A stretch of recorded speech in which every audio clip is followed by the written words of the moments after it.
Hello and welcome along to part 4 of this FM21 mini-series Saving Spurs with me, Daniel. We're back as promised today for the 4th round of the Carabao Cup against Fulham, a Premier League side but one that at our best we could be beating. The difference of course is unlike the last round where if you didn't see what happened, check out yesterday.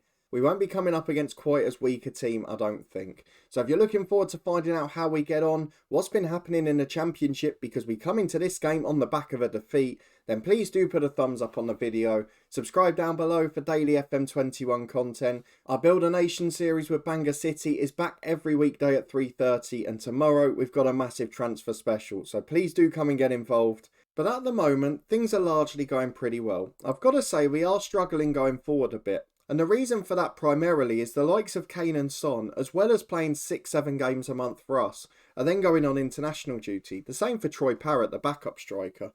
Leaves us really short in terms of options when we come back from a break. And eventually the fixtures just end up catching up. So we had to rest everyone against Birmingham. We tried to bring a few on to save the game. It didn't really work. Until then, we'd been comfortable. We'd been brilliant. We beat Sheffield United 2-0 on the road. Kane and Davinson Sanchez got those goals. Into October, Luton Town nearly held us. It was a brilliant display at the back by them, but Lucas Moura eventually broke them down. A 2-0 win at home to Brentford, Troy Parrott with both of those. A 3-0 win at Preston with Kane, Son and Moura. But then a 1-0 defeat at Birmingham. Moura, Son and Kane came off the bench to try and save it. Harry Kane missed a penalty. 20 Attribute has missed 3 penalties already this season, just to prove that it means nothing in FM. And to be honest, I know it's a side that should have been winning, but it was a backup side, and we really struggled. And then Birmingham, second from last minute, just went forward on the counter and got a goal. It was a rare foray forward from them, but it's what Birmingham are good at, and we just could not cope with it. So into this game, we haven't really got any problems. We've got players that have had 8 days off now, so physically we should be in a slightly better position. Albeit a few will say they're heavy because they've been off the bench twice, but minutes-wise, we're in a much better position. The problem I have is that Fulham are probably going to play quite a strong team. This isn't going to be what we faced against City, where we had youngsters in midfield, we had kids at fullback. It's not going to happen. This is going to be a strong senior team, I would imagine. So let's go and get straight into it. It's a very important one for us, because if we get to the quarterfinals, we can start thinking about Europe as well as promotion. If I show you the league table quickly, Brentford and West Ham keeping on our coattails, Sheffield United really struggling. So what will be interesting out of that side of things is if Sheffield United stay down and we go up, then potentially players like Sander Berge become available and maybe we can improve our squad a bit further as well. In terms of the Carabao Cup so far this round, we've already seen Manchester United and Chelsea breeze through. Bournemouth and Aston Villa have joined them. Burnley have got Arsenal tonight, that's quite a big one. But there's still a few ties where we could avoid the big boys. So let's go and get into it. It's the 4th round of the Carabao Cup. And because of the road to Europe and the opportunities we've got via the domestic cups, this game becomes very important. You can already see down there, that is a strong Fulham team. I'm not sure if it's their first 11, but Sorry as their first choice keeper. Connor Goldson's joined from Rangers and has played really well. Where are they in the Premier League actually? Mitrovic is scoring basically 1 a game. This side's phenomenal. They are 6th. Wow, we might have underestimated this one a little bit. Mitrovic, of course, a key player still, but they are full of top-class talent. This is a really tough game. Of course, former Spurs youth player Josh Onoma's in there in the number 10 role. He's scored 3 Premier League goals already. But I think we could have a tough test today. I'm hoping that the boys returning to fitness, the newfound style of football against City last time will all help us out. But let's go and change our team. Let's pick our best 11. We'll be back in a moment to run through it. And here is the team I've picked. Just a few with a heavy match load, but none with over 200 minutes in the last 2 weeks. So that's a really positive step for us given the last few weeks. And hopefully the schedule will calm down a bit later on in the season. But for this one, we should still be favourites. We've got a top 7 Premier League team and we're playing in a championship. But we're against a Fulham side who have probably taken our place. If you'd started this save, you would have expected Fulham maybe to have got relegated and be top of the championship, and Tottenham to be up in 6th place in the Premier League. It's funny how the FM universe changes things, but our 11 for today is Gianluigi Donnarumma in goal. What a legend he's proving to be. Doherty and Reggie on the fullbacks with Dyer and Sanchez at centre-half. Højbjerg and Ndombele in the middle. Moura, Son and Lo Celso the attacking midfield 3. And then Harry Kane up front. 13 goals this season. Not been great from the penalty spot, albeit, but still a top-class striker. Parrott the wonder kid on the bench if we need him. The likes of Dele Alli, Harry Winks there as well. Hopefully it'll be enough. 10 changes from the Birmingham game. Let's see if they make an impact. Well, the warning, as you would expect, is to close down Alexander Mitrovic. It is a first team for Fulham, but look who their sub-keeper is. Anyone who's followed the banger save will know George Wickens has spent a considerable part of that story with us. And what a bloke he is as well. So George Wickens is the man who's on the bench for Fulham. Will we see him subbed on for penalties? Hopefully we won't have to worry. Into the first half we go at the Tottenham Hotspur Stadium. And if we win this one, we're just 4 games away from getting into the Europa Conference. So it's across from Fulham to the back stick. Cavallero heads over. That is a really poor chance to concede. I'm not quite sure how we've managed to give that one up so early. 10 minutes gone, Fulham on top. But we've got a throw with Reguilon to Lo Celso. Plays a 1-2. Can we warm up into the game? Lo Celso to Harry Kane. Finds Højbjerg to Lucas Moura. Block to Doherty. Right side of the box. Into the centre forward. It's a foul on, I think, Højbjerg making a run. And now Harry Kane steps up. He's missed loads of penalties. The attribute has been pointless. But his attribute is 20. He shouldn't be missing loads in a row. And he doesn't miss this one. That's the important thing for us. 14 goals for the season. Harry Kane scores. And it looks like we're on course for the quarterfinals. And maybe a place in Europe alongside promotion. We'll get the other scores up after the corner, which Cavallero delivers. Well headed away. Lucas Moura, the man back there. Lamina picks it up on the right for Fulham. We could do with winning this high. We forced them all the way back to the keeper. Soria out. Oliveira and Adarabioyo play at 1-2. Long ball forward. Reguilon intercepts. And Ndombele to Son. We haven't seen a huge amount from him this season. And again he loses the ball. He's just been fatigued the whole way through. It's a bit difficult to take. Reed gets it wide to Cavallero. Again, we're not pressing with the same intensity and not quite showing our best. But with 21 minutes gone, we still lead 1-0. And at the moment, that's enough to keep me happy. As we've got a throw on the left-hand side again, coming up to the half an hour mark. It's headed away as far as Ndombele. Can he find that special pass? Doesn't. Goes short to Dyer at centre-back. Brings it into the opponent's half and gives it to Højbjerg. Back to Dyer again and Ndombele. Opening up a bit from here to Kane, who's dropped deep. Lucas Moura in. Intercepted the through ball. And it's a long one downfield. I guess the good thing with them playing Mitrovic up front, they haven't got that electric runner in behind, which we do struggle with a bit. As Kane gets it right side of the box. Davies wins it back. Cleared by Cavallero, and now it's Sanchez. Poor pass, but Ndombele mops up to Dyer. And Højbjerg. And Moura, he's got an overlap from Doherty if he needs him. Finds him by the byline. Can he get the cross in? There's loads in the box. Son Heung-min's one of them. And as I accuse him of not being great so far this season, he pops up with his 5th of the year. It's a fantastic header at the back post. And hopefully that's job pretty much done. Just looking at the other scores, Southampton are beating Brentford. The other games are both 0-0. And we've scored with our only 2 shots on target. But we've not conceded one. We've looked pretty comfortable. I think we've got to be happy with that.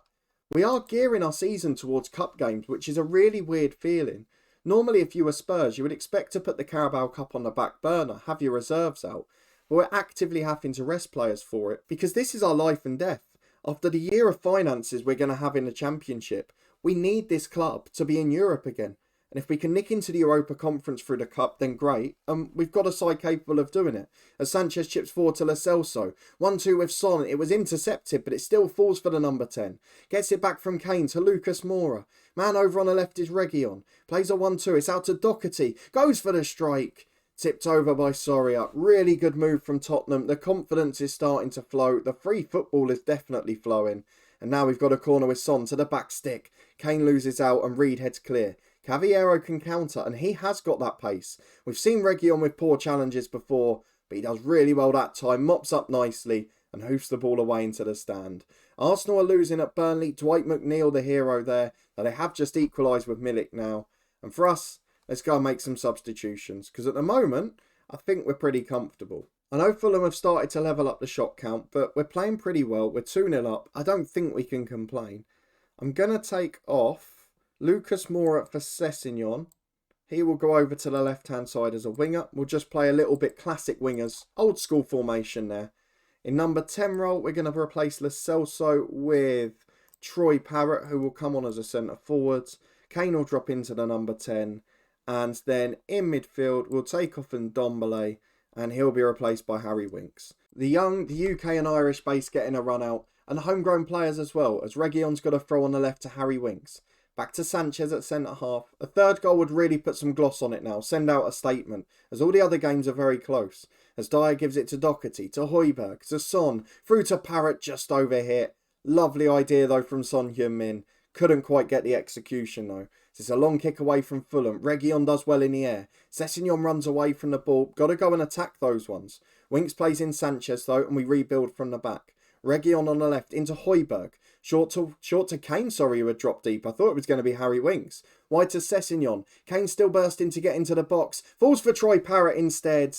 And it's a lovely bullet header into the bottom corner. Back the way it came from. It was a good cross, Sessegnon. And that's the difference when you've got quality players on the bench. We've got a corner to defend here though with Cavaleiro. Goldson loses out in the air to Højbjerg. Excellent defending. Cavaleiro again. In towards the penalty area. Completely unopposed. And Donnarumma's just dropped it through him at the near post. In fact, it goes down as an own goal. That was awful goalkeeping from the Italian Euros winner. And with 10 minutes to go, we've given Fulham a mini lifeline. The last thing we wanted is a grandstand finish. We've got a throw on the left again though, as we've seen time out comfortably. We just cannot concede a second. As Winks picks the ball up. Short to Højbjerg. At least we've bounced back, I guess, from the league defeat, the first one of the season. As Doherty gets it on the left-hand side to Son. Good cross in. Just wide of the far post. Son with the effort in the ends. Doherty delivering from the right. He's looked pretty good there. And in fact, I think Arsenal have lost in their game because I've seen an extra missed penalty. It's 3-1 to Tottenham. We win pretty comfortably. We're now into the quarterfinals and well on our way towards Europe. But there are some big teams left. United and Chelsea still to contend with. But not Arsenal, who lose on penalties. Let's skip ahead to the draw on Saturday and see who we're going to face in the last 8. Here we go then. This is the moment for us. We get to the quarter-final stage. Everyone starts to play slightly stronger teams. And although Chelsea and Manchester United are left, the likes of Burnley, Bournemouth, Villa, Brentford and Preston still left. You'd have to be cruel not to want Preston. I'm sorry, but they're one of the lower championship sides at the moment. It's got to be the tie we're aiming for. But equally, if we're not facing United or Chelsea, you have to expect to win. So let's see who we face. Chelsea are first out the hat. Please be Manchester United. Please. It's Bournemouth. So Chelsea almost booked a semi-final place by the looks of it. Burnley out next. They face Tottenham Hotspur. Manchester United v Aston Villa. That's a good one for us because it means Preston or Brentford will be in the semi. And I would quite like that tie over 2 legs. So let's have a very quick glance at Burnley. Dwight McNeil is of course the key player. He's an absolute superstar and probably the type of player, if we do get promoted and Burnley maybe have a poor year, that we try and sign. But the fact Burnley were a top 8 side last year and a 5th at the moment, they seem to have signed quite a few players. When did you last see Burnley spend 42 million and they've brought in loads of good players from the Championship and Premier League? This is a very different Burnley side to the one that started the save. The likes of Conor Gallagher on loan, Nick Pope still there between the sticks and England international in goal. This is going to be one hell of a tough tie because Burnley will play a strong side and we're going to have to do our best to cope. The game is on the 15th of December. We got loads of action before then, but you all know the drill. That's what we're going to be back for. We expect Championship promotion. And despite that one minor blip in the road at Birmingham, we're pretty much on course to do so. If there's any problems, of course, we will come back. But for now, it's going to be Burnley. We'll skip the West Ham League match. It's not comparable to the importance of trying to get Europe with promotion. So we will be back for Burnley away and a Carabao Cup quarter-final on the 15th of December. If you did enjoy this one, please do chuck a thumbs up on the video though. Maybe a slightly ropier performance defensively than we would have liked. But good to get back to winning ways. And hopefully once the November internationals are gone, we can focus on getting players like Kane and Son fully match fit again. If you want to stay up to date and find out how we get on next weekend, please do subscribe down below and turn that notification bell on. New episodes from this one every Saturday and Sunday at midday. But our Bangor City Builder Nation is back tomorrow. And it's a big transfer special to start our 18th season. So please do go and check that one out in the eye above if you haven't seen it before. A link to our Tottenham stint of the head coach there too. We've got regular live streams on Twitch as the Champions League, Europa League and Europa Conference start again in real life this week. Lots of football watch-alongs over there. But a massive thank you for watching. Your continued support as always. It is greatly appreciated. And I'll see you next weekend as we play the League Cup quarter-final.